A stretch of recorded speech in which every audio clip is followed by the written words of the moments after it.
Hello, everyone. We are going to talk about sea turtles today. Oh my gosh, there are two bat people. And oh my gosh, Field, so cute. I hope you color that. It's going to be so good. So we are going to talk about sea turtles today. Sea turtles are super cool and super interesting and very colorful, it seems. There are 7 types of sea turtles, and there is so much to say about sea turtles. I'm going to give you a little bit of information about like what a sea turtle is, turtle in the sea, and then I'm going to tell you about specifically 2 sea turtles. Well, no, 3 sea turtles, 2 that are alive today, and then I am going to show you some pictures, and then we'll have questions at the end. If your video isn't on, then I can't see if you have your hand up for questions. So if you don't have your video on, you can just put your questions in the chat, or there's like a handy dandy like hand up emoji button, but we'll get to that. So that's all the housekeeping. Like I said, there are 7 different types of sea turtles. There is a leatherback, olive ridley, Kemp's ridley, hawksbill, green sea turtle, loggerhead, and flatback. So there's tons of different different sea turtles, tons of different of them. As just a small humble brag, I have met 6 types of these turtles. I've never met a flatback because they only live around Australia, and I have not been to Australia yet. But I have met all the other ones, which is just a bit of a brag. Sometimes when you work with turtles, you get to meet a lot of them. Now, unfortunately, 6 of these 7 turtles are actually threatened or endangered. There's a lot of reasons for that, and each community that turtles live in, there's kind of like a different specific reason why they're endangered there. Mostly, though, it is based on human impacts of the ocean, looking at development around the coastal regions, having like hotels or houses and things like that on the beach. Sometimes people eat sea turtles and eat their eggs. It's not great if we eat too much of them. And bycatch from fisheries. And so bycatch means people are fishing, and with big fishing nets, we can't decide what fish we catch and what we don't. And so sometimes turtles will go into these fishing nets.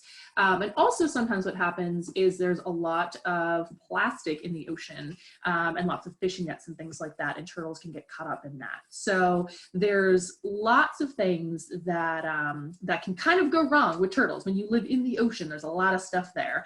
But knowing that we have so many turtles right now means it's pretty okay. It's pretty okay for the turtles if we keep on thinking about them, protecting them, making really good choices. So what makes a sea turtle? A sea turtle is a turtle in the sea, in the ocean. They live all around the world because they just have to live in seawater. They can survive for a couple days in non-salty water, but they live in the sea. So that's really good for them. That's where they want to be. Now, the top of the turtle is called a carapace. That's their shell. We just, instead of calling it a shell, it's a carapace, and the bottom is called a plastron. Now, the carapace is actually not a bone. It is made up of a bunch of different, they're called scutes, and those scutes are like little plates. That's like all the really beautiful parts of the sea turtle shell. Now, the sea turtle shell, the scutes, are made up of keratin. So it's like our hair or our fingernails, or if you think of like a rhino horn, same thing. There's lots of different reasons that they have lots of different scutes and lots of colors and things like that. Some of it is to make them really aerodynamic. Some of the different colors are so they can hide amongst things and be safe from predators. Now, all sea turtles have scutes except for the leatherback, the very first little, actually big turtle I'm going to talk about today. So it's actually the world's largest sea turtle. They can get bigger than this, but they're about 6.5 feet to 2 meters long when they're adults, and they can be, get this, 2,200 pounds or 998 kilograms. So it's like a car, but a turtle, which is so big. And they get that way because they eat jellyfish, which is super interesting. Like, you have to eat so much jellyfish to get that big. Now, they get jellyfish from deep into the ocean, and this is the reason they don't have scutes, and they actually don't have a really rigid plastron like you would see in other sea turtles. They don't have like a breastbone that makes them really turtly. They have really, really oily skin that goes over top of their skeleton, and their skeleton can squish quite well because they have to dive down so far. They also have that oily skin because the oily skin will actually absorb the nitrogen. And so that means they can dive down, they can stay down for a really long time, they can come up, and they don't have to worry about any problems with oxygen or things like that. Now, it's the oldest of all sea turtle species, and leatherbacks have been around for more than 150 million years. Which is so neat, right? It means that they evolved for a really long time, and then they realized, hey, you know what? We're actually perfect for what we need to do. For all the diving and all the slurping of things that we do, we're actually really good. Now, like I said, they eat jellyfish. Now, they have pretty long fins. Now, with all sea turtles, their heads and their fins don't go back into their body. It would be not great for water dynamics and for swimming. So they can't get back into their body, but it does mean that their flippers have evolved like perfect for swimming. And swimming, but then not eating. So how does a leatherback eat jellyfish? Well, what they do on the insides of their mouth and all the way down their throats, they have spines that don't hurt them because they're used to it, but they point this way. So what happens is they slurp in a jellyfish, and because they can't use their flippers to eat, they slurp it in, and then these spines make sure that the jellyfish stays in there. It can't swim out. So they just slurp, slurp, slurp, slurp, slurp, chomp, chomp, slurp, slurp, which is pretty neat. It's how I probably eat pasta, if I'm honest. Now, I've been talking a lot about how far they dive down and how they have to be a little bit oily, they have to be a little bit squishy. Leatherbacks can dive down to 4,000 feet, which is about 1,500 meters into the ocean. Obviously, it's a sea turtle. That's where they swim, which is super neat. So the only things that really go down that far are like elephant seals or sperm whales or like a big squid. So you go down there and you see like leatherbacks just hanging around, just slurping all the jellyfish, which is nice. Now, they can also hold their breath from 4 to 7 hours, which is super interesting. All sea turtles breathe air. They have to come to the surface to breathe air. And when they breathe air, their heads will go at a 45-degree angle. And so if you see them on the beach laying eggs or things like that, they'll still put their head at 45 degrees because they're just how they breathe. They're used to having their head out of the water. So that is the leatherback. Super big, super squishy, smells kind of oily, pretty cool. Now we're going to talk about hawksbill turtles. So when you think of a sea turtle, this is kind of like one of the turtles you think about a lot. They have a short little narrow head. They're called a hawksbill because they have like a little, well, their face looks like a hawk. It has like a little boop, boop, boop. And the reason that they have these hawk's bills is because they go into coral reefs and they look for food. They typically eat sponges that are in the coral reef. They're super important for the ecosystems around coral reefs because if they didn't eat all of these sponges, then the sponges would, there are so many bat people that are in this chat. It is excellent. I'm loving it. But if they didn't eat all of these sponges, the sponges would take over the coral reef and they would choke out all the other species that are there. So they're super important to be eating all these little sponge friends. Maybe not friends if they're getting eaten. Now, they are smaller turtles, definitely smaller compared to a leatherback, but they can, like the adults, can be 200 pounds or 90 kilograms, and they're about 3 feet to a meter in length. So that's a small sea turtle. But next to a leatherback, it's just a little baby. Now, the thing about the hawksbill turtle is they have a beautiful carapace. And this is the reason that they're endangered. One of the reasons they're endangered. Their beautiful carapace is actually referred to as tortoise shell. And that is, you see people that have like glasses or earrings or cool bracelets, things like that. Now, a lot of the tortoise shell is made out of plastic, but for a really long time, we would have these beautiful combs and glasses and everything else, and it would be made from the carapace of these turtles. We realized that, hey, they're really pretty, and we should just make jewelry out of a turtle. Now we've realized we can make jewelry that looks like it without harming the turtles, which is nice. So if you are ever in an area where there are turtles around and you see something that says tortoiseshell, you do want to ask people and say, is this real? And they'll go, no, it's not. No turtles were harmed. And you go, excellent. Now, the third turtle that does not exist anymore, but is really neat to mention, is called the archelon. Archelon is extinct because it was from the late Cretaceous period. So it's like a dinosaur turtle friend. It's the largest turtle to ever be documented through the fossil record. We didn't talk to a journalist from that time, but the biggest specimen was 15 feet from head to tail. So that's 460 centimeters, huge. And then from flipper to flipper, it was 400 centimeters, which is 13 feet. But then, so it's real big, but think about how dense this is. It was 2,200 kilograms, which is 4,900 pounds. Gymongous, so big. Things in dinosaur times are real big. So that is where all sea turtles kind of come from. So they come from the archelon, and then they went down and they're like, oh, maybe I should eat more jellyfish and I should become really good for like underwater times. And then they branched off and was like, maybe I'll only eat sponges.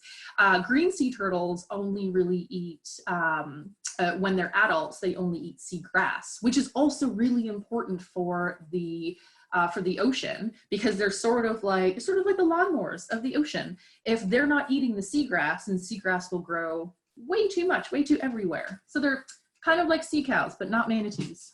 You know, kind of like it, but totally different. Now, one of the amazing things about all sea turtles is we don't, again, there's my favorite part of animal chat time. What do we not know about these animals?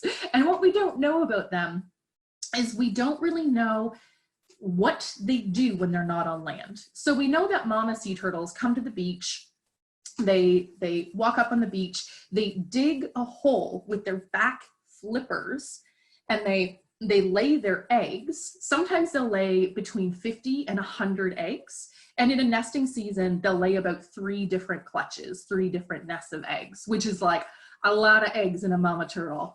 You can thank them later. But so she comes up, she digs a hole, she lays her eggs, she covers them up again, and then mama turtles will go to a different area that's close, move the sand around, go to another area, move the sand around. And she does this so predators in the area that would want to eat the eggs don't know where the actual eggs are. So she does an amazing job at camouflaging where her babies are, which I think is so interesting. Then it depends on the turtle, but about 60 days later, the turtles are all done incubating in their eggs. They'll get out of the eggs, and all of them hatch at the same time. So they hatch, they dig their way out of the sand, and they race towards the ocean. Now, a really cool thing, we don't really know how it works, but we know that baby sea turtles follow light. And so what they do is they follow the light of the moon that's reflecting off the ocean, because that's the brightest light for them. So this is why we don't want to have lots of hotels or development or lights or streets close to oceans and beaches and shores and stuff like that. We want to make sure that the sea turtles are following the light to the ocean, not a light to a hotel, because they don't need a hotel, they need the ocean. So they rush towards it as a group, but then we don't really know what they do. We don't know where they go. They're too little to really follow. Most sea turtles spend about 5 to 7 years floating, just floating, pretending they're a leaf, hoping that birds and sharks and crocodiles and other things only think that they're a leaf. For like 7 years, they just kind of like eat algae, they just kind of hang out.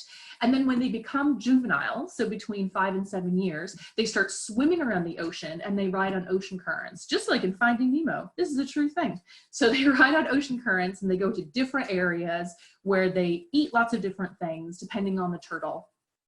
But the mama or the mama turtles always go back to the beach that they were born. This is another thing we don't really understand. We know that they imprint on that beach. So they look around and they're like, okay, that palm tree is here. That little rock is there. Okay, this is in sometimes 15, sometimes 50 years when they're ready to have babies, they're ready to lay their eggs. They come back to the same place. It's not sometimes the exact location, but it's the same beach area. They also, we know that they're able to figure out the different magnetic fields in the earth. We don't know how, but we know that they use them to figure out, okay, this is how I get back home. So there are lots of different really interesting studies that are going on right now to tag the sea turtles.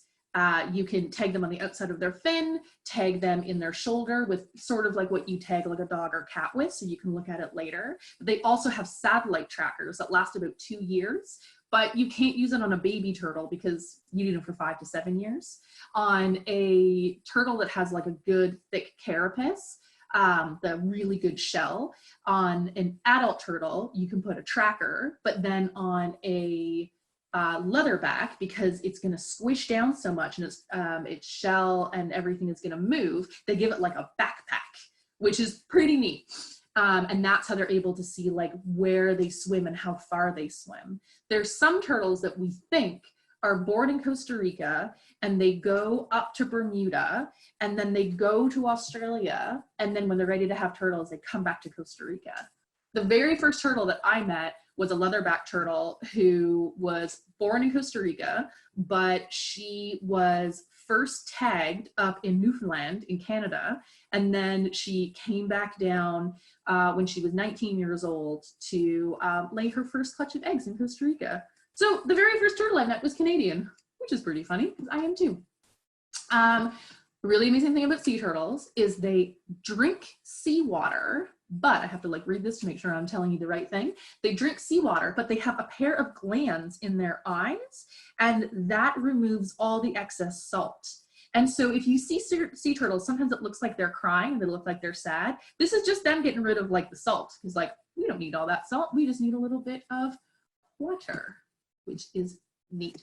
So this is a hawksbill turtle. This is a small juvenile, because you know they can get like 100 pounds and get really big. But you can see this beautiful turtle. You can see all her different scoots, which are all on the first picture here. You can see how, unfortunately they would be used for jewelry because they're very, very gorgeous.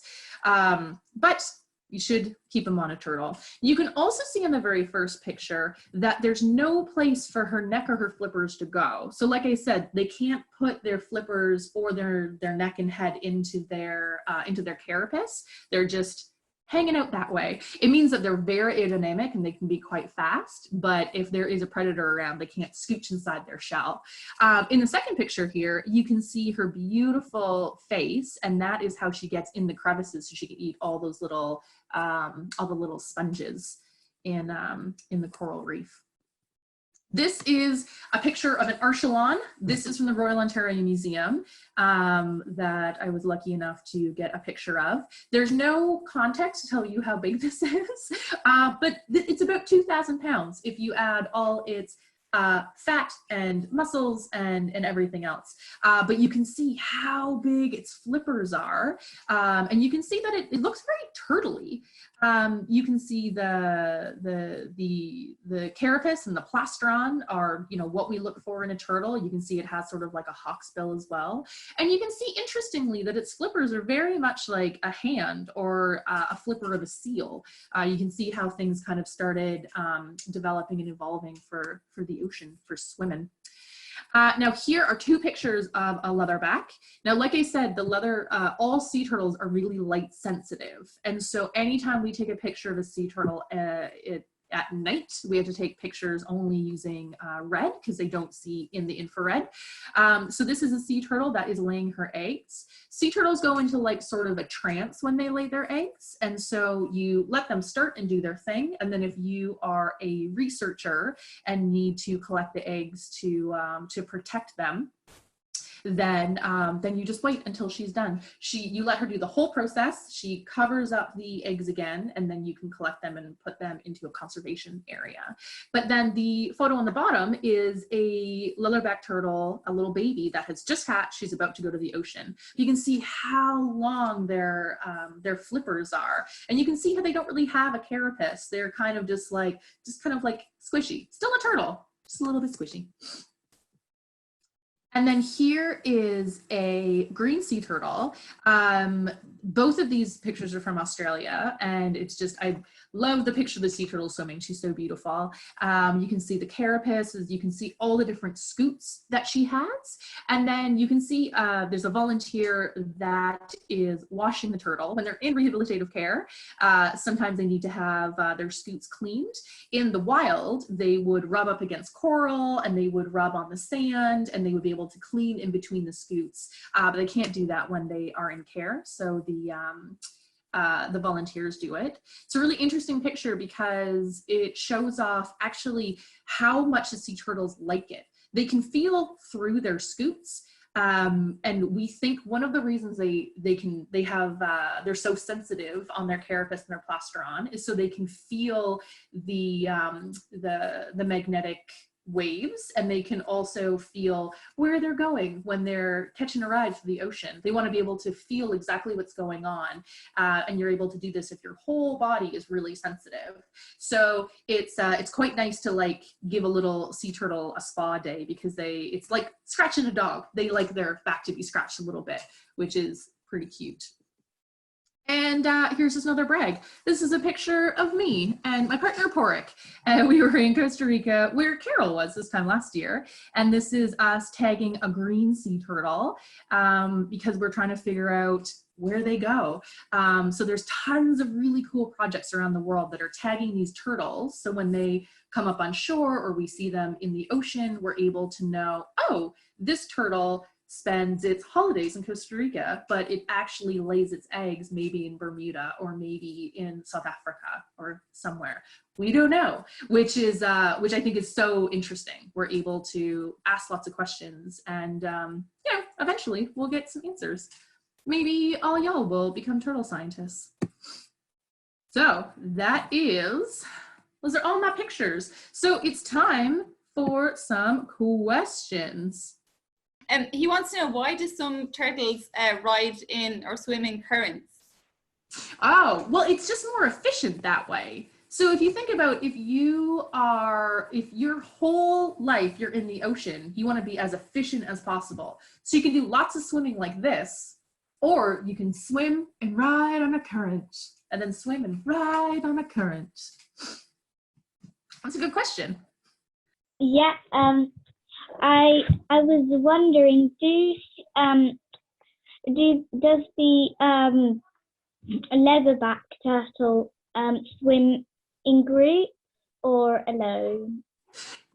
Yeah, so that's a really good question, because we don't super know what they do when they're not migrating for their nesting season. most turtles seem to have like, you know, one or two kind of pals, but when it's nesting season, the turtles go, right, I have to go to this beach right now. So you see them, the ones that are all tagged, you can see that they're all swimming together, and that's because it's nesting season, we gotta go, which is kind of cool because it means that like every nesting season they get to like hang out with their sisters, because all the sisters are coming back together, and I guess like aunties and friends and everyone they were born with. So in sort of like the lost years when they're not nesting, we don't actually know really what they do and how they hang out, but nesting season comes and everyone goes, we're going here together, it's time to get rid of these hundreds of eggs that are inside of us. Okay, thank you, Nora. You're welcome. Nora, Yes. for sea turtles, do you know usually what the fins are the size of? So the fins are super different with each sea turtle. So on, like I showed you the picture of the leatherback, they have the longest fins compared to their body. Their fins can go like, are like all the way down to like their back fins. And this is so they can dive down really far. And again, it's based on efficiency. But then if you look at a green sea turtle, they're sort of more rounded compared to the rest of the rest of the turtles. And then hawksbill turtles, they also have kind of small compared to a leatherback fins, flippers, but they have kind of thumbs. They have a little like nail that comes out that they're able to kind of like scratch at the coral to get at their sponge. So yeah, the size of the fins kind of differs based on each sea turtle and sort of what they're doing. That's a good question, Harlow. How far north do turtles live? Oh yeah, so that's a great question. So they don't live quite as far as like the Arctic or Greenland or anything like that, but they do live like up in Newfoundland, in around Wales and around the UK. They sometimes find turtles. There's a nesting site in Cornwall in the south of England, which means it's pretty far north. And there are some turtles that swim up in, not as far north as Alaska, but in that kind of area off the coast of BC, where there's lots and lots of jellyfish. We find leatherbacks there. So some turtles really like to hang close to the equator, where we have a lot, and Australia, where there's a lot of coral reef. But then those leatherbacks, wherever there's jellyfish, they'll go up and down and all around.